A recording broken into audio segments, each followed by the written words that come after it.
back to That Kevin Show with Kevin McCullough. And we're back. Glad to have you with us. Coming up in the New Music Spotlight tonight, Olivia Lane, country star, with a brand new song from her, speaking of biblical things, titled The Woman at the Well. We'll get to that in a little bit. KT McFarland continues with this national security expert, and really when it comes to global strategic initiatives, she just has a sense of what's going on in a way that very few do, and we're very grateful to have her back with us. KT, the idea that this stays in just the purview of Hamas and Israel is pretty much not going to happen, as we've been discussing. There's much bigger players at work here.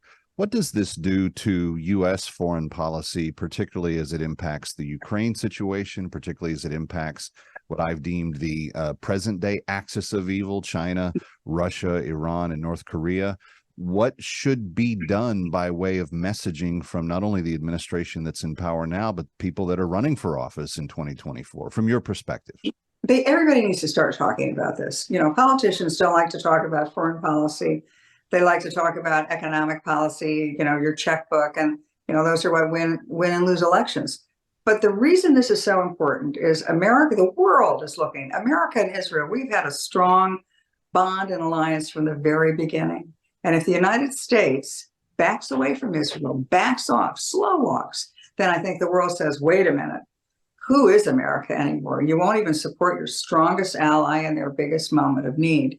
That's why it's so important for every political leader and everybody who's listening to your show who has influence, even with their local elected officials, talk to them about staying the course with Israel. Don't lose heart. Don't lose faith. Don't lose confidence. Israel will take care of this. And Israel's never asked us to come in on the ground. Israel always said, give us the means, give us the weapons, the intelligence. We will take care of our own security by ourselves, for ourselves. But that's why it's so important that the United States continues to stand strong. Otherwise, you know, what is America? I mean, we can't even stand with our strongest ally, long-term ally in the region. And the other thing that they should be talking about, which they are talking about, at least the Republicans, energy. Talk about unleash American energy. If not just to be energy independent, which is great for our economy, but energy dominant. We can be the energy source for the whole world, and we can do it. As we were saying in the last segment, it bankrupts the bad guys. And it's good for us, good for our economy. Totally bankrupts the bad guys. The bad guys are frozen in place. They might want to make war with everybody, but they can't afford to do it. Wars are expensive. So that's the better way. That's the Reagan way. You know, don't go to war. Don't go to World War III to win the Cold War. Bankrupt the big guys. Bankrupt the Soviet Union. Win on the economic playing field. That's where our strength is, and that's what we should continue to do. And I hope the candidates talk about it. The Abraham Accords, you mentioned them in the last segment. Saudi Arabia was getting close to a peace agreement with Israel. This is a continuation of kind of that Abraham Accord thinking that came about in the Trump era. They have since slow walked a little bit. I don't think they're completely out, but they are not as enthusiastically pursuing it as they were. Do the other Islamic countries that oppose Iran, that Iran hates just as much as they hate Israel, do they stand with Israel at this time? I think it's all on hold. You know, this is the reason why Iran unleashed Hamas and potentially Hezbollah against Israel. Because Iran knew that the Israelis and the Saudis were about to have a peace agreement that would change forever the map of the Middle East.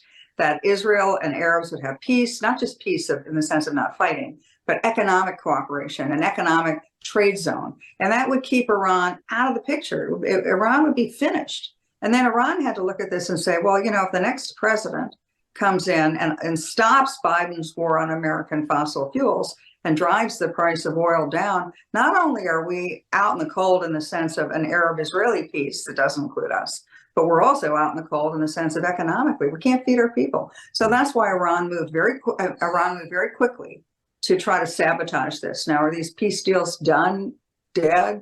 I don't think forever, because economics will drive it. One of the predicates that we came in the Trump administration is we understood that American fracking could keep oil and natural gas at very low prices. And the Arabs, the young leaders of Saudi Arabia and the other countries, they realized, whoa, we can't count on high oil prices to pay for our societies. We need to diversify our economies, and the only way we can do that is peace with Israel. That was the motivating factor of the Abraham Accords, and that will still prevail as long as we start producing American energy again.